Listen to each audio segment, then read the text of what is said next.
Builder बहुत बड़ा बड़ा बात करता है।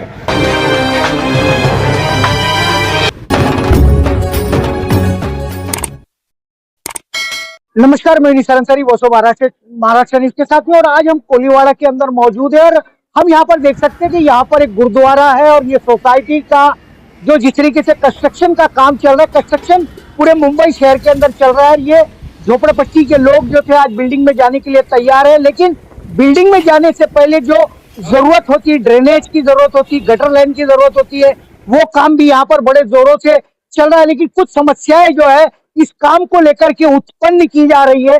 मैं यहाँ पर जो लोग है शिकायत करता है, मैं आप लोगों से पहले मैं आपसे जानना चाहूंगा कि 12 तारीख को जो हमारी जानकारी प्राप्त हुई, यहाँ पर ड्रेनेज का काम करने वाले एक व्यक्ति को जो है मार तोड़ की गई है। मार तोड़ करने वाले और इन कामों में बाधा डालने वाले ये कौन लोग हैं? तारीख को पहला मारा आदमी लोग को, जून 1 तारीख को, फिर 2 तारीख को मारा, 3 तारीख को भी लफड़ा किया। हम लोग ने 4 तारीख से काम बंद किया था। ड्रेनेज अंदर पूरा टॉयलेट विलेट सब भर जाता बिल्डिंग के अंदर।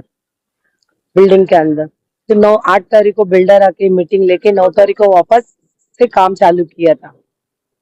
3 दिन के बाद 12 तारीख को हम लोग मीटिंग में थे बिल्डर के साथ उसके ऑफिस में कि बारिश के लिए क्या क्या करना है। वो टाइम में फोन आया यहाँ से वहां पे बिल्डर के ऑफिस में कि आदमी को मार दिया, फावड़ा विवड़ा ऐसा सामान से करके। उसका रीढ़ का हड्डी में रॉड था, उसमें वो मार के तोड़ दिया। अभी वो सीरियस है, हॉस्पिटल में ही है, हॉस्पिटलाइज है। साइन में उसका ट्रीटमेंट हुआ नहीं। हालांकि वो पहले पुलिस स्टेशन गया, उसी के ऊपर केस लेके उसी को अंदर डाल दिया। फिर दूसरे दिन वो जामीन में आके एडमिट हुआ है। अभी भी आज भी वो हॉस्पिटल में ही है, लेकिन जो मारा वो खुलेआम घूम रहा है।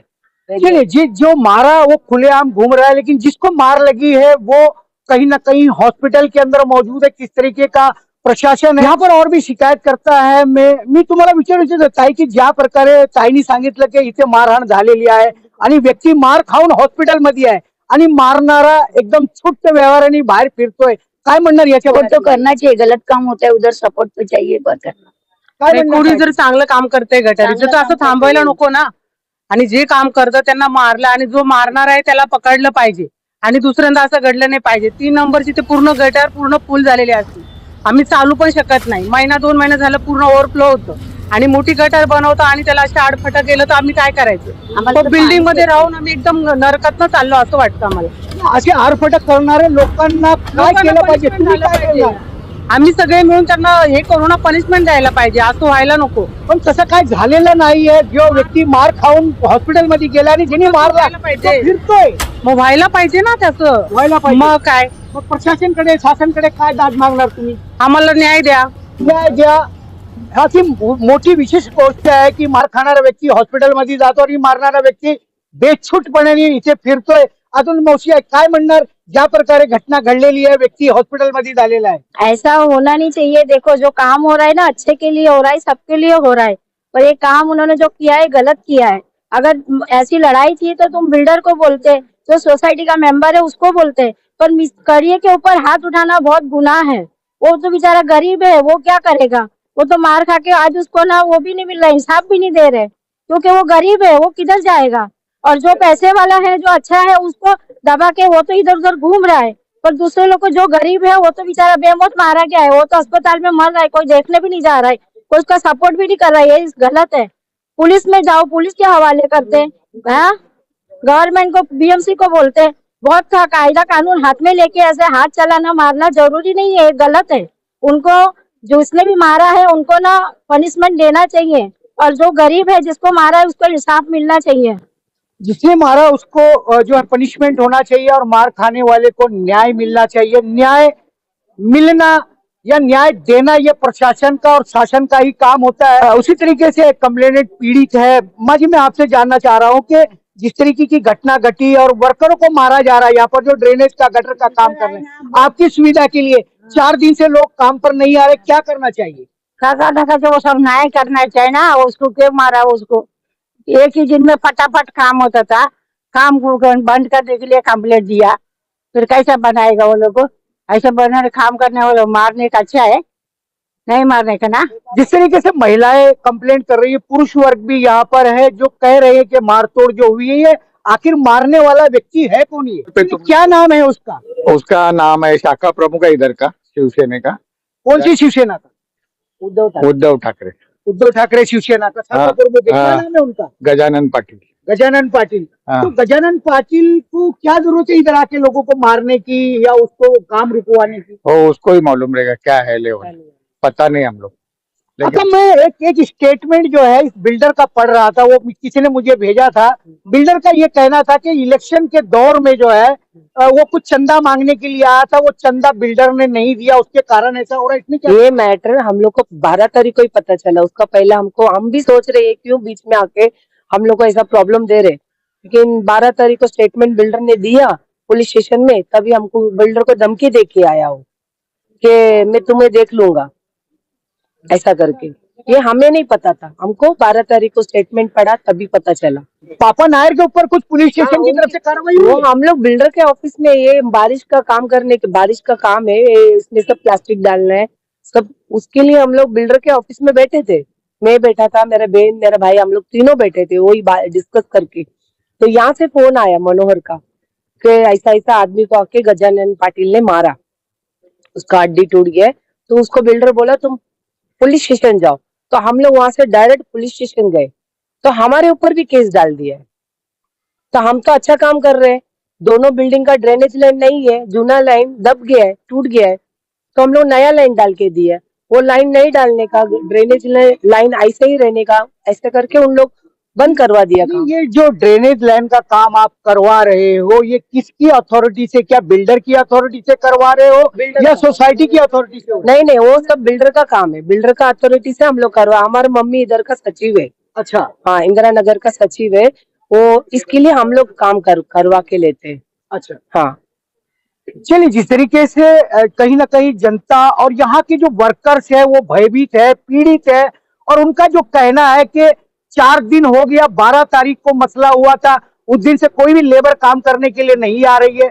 पता नहीं वो गजिया पाटिल नाम का जो यूबीटी का कार्यकर्ता है, शाखा प्रमुख है, वह जो भी है, लेकिन उसकी इतनी बड़ी दहशत है कि उसने बिल्डर को धमका रहा है, उसने पुलिस को सेटिंग कर लिया है, और क्या क्या हो रहा है पता नहीं। लेकिन कहीं ना कहीं न्याय है, और एक नाथ शिंदे महाराष्ट्र के मुख्यमंत्री है, ये नहीं भूलना चाहिए। The strict decision of the criminal person, जो भी ऐसा करता है उसके ऊपर सख्त एक्शन लेने की वो कवायद करते हैं। लेकिन अभी तक भी जो है 12 तारीख से लेकर के आज 18 तारीख, 6 दिन बीत चुके हैं, बंदा हॉस्पिटल में है, और जो मारने वाला है वो खुलेआम घूम रहा है। पुलिस में क्या सुनवाई, पुलिस में कोई कार्रवाई हुई है क्या? तब पुलिस ने कुछ केसेस वगैरह लिया है? पता नहीं है, पता नहीं है। हाँ, लेकिन वो तो घूम रहा है बाहर। चलिए, जिस तरीके से अक्का कह रही है कि अभी तक कुछ पता नहीं कि पुलिस ने कोई कार्रवाई किया भी या नहीं किया है, आखिर गरीबों की कौन सुनेगा, नहीं सुनेगा। तो मैं आपसे जानना चाह रहा हूं कि अगर ये सुनवाई नहीं होती, गरीब को न्याय नहीं मिलता है, तो आप सारे ही लोग मिल करके उसके लिए, तुम्हाला एक लास्ट प्रश्न विचारतो की ज्या प्रकारे घटना झालेली आहे, माणसाला मारहाण झालेली आहे, जर त्याला न्याय नाही भेटला तर तुम्ही सर्व सोसायटीचे लोक मिळून त्याच्या न्यायासाठी तुम्ही काय करणार?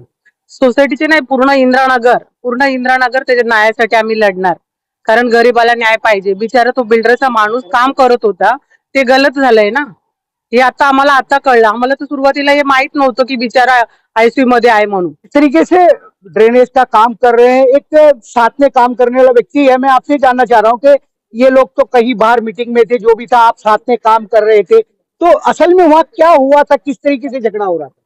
हम लोग इधर खड्डा खोद रहा था, पाइपलाइन कनेक्शन कर रहा था, तो शाम 2 बजे तक ऐसा ये आ गया, वो पेटल आ गया ऐसा ये करके, फिर अपना शेखर भाई, वो बंदा जो आया उसने हाथी के साथ क्या बोला आप लोगों को? हम लोग को कुछ नहीं बोला। फिर अपना शेखर भाई उधर खड़ा था, फिर बोलते ये काम बंद कर, वो कर, वो कर, फिर इसको धमकी उसको धमकी, फिर शेखर भाई को 2-4 लाफा मार दिया। फिर मैं भाग के गया, मैं छुड़ाने के लिए, फिर मैं छुड़ाने को जैसा गया, उसका बेटा पीछे से आकर मेरे को 4-5 लाफा मार दिया। अच्छा, उसका बेटा भी था? कितने लोग थे ऐसे मारने वाले? वो 5-6 आदमी था, 5-6 आदमी था। फिर मगर आप लोगों ने क्या किया? फिर हम लोग कुछ नहीं किया, हम लोग मार खा लिया। फिर शेखर भाई को मैं बचाया, उठाया, वो गिर गया बेचारा, उसका हड्डी टूट गया। बैट मारा ना? हेलमेट से भी मारा, बैट से भी मारा, हेलमेट से भी मारा। फिर मैं उसको उठा के, मैं अभी उसको लेके क्या करूं, मैं लेके बैठा, तब तक भाई आया, फिर हम लोग उनके जो लीगल एडवोकेट जो रामचंद्र का केस भी देख रहे हैं, मैं आपसे ये जानना चाह रहा हूँ कि जिस तरीके का मसला हुआ है और जिस तरीके केसेस वहां पर हुए, क्या आपको कुछ जानकारी है कि मारने वाले बंदे पर अभी तक कोई एफआईआर या कुछ लिया गया है? एफआईआर तो लिया गया ऐसा मालूम पड़ रहा है, बट एकदम हल्के में, जैसे कि 324 का एफआईआर लिया गया है, जबकि वो 307 और 326 बनना चाहिए। जब क्योंकि लिए आज भी जो पीड़ित है वो दर्द में तड़प रहा है और उसको आज भी न्याय नहीं मिल रहा है। तो आप एडवोकेट्स हो, तो जिस तरीके से आपने उसके पेपर वर्क को देखा है या उनकी पीड़ा को देखा है, 324 का केस आप बोलो अभी कंफर्म नहीं है, आपको जानकारी प्राप्त हुई है, क्या लगता है कि 307 या 300 उसका मामला जो है कैसे दर्ज हो सकता है? अगर मेडिकल देखे जाएंगे तो डेफिनेटली उसका जो बोल्ट है वो लूज, मतलब उसका डिसलोकेट हुआ है।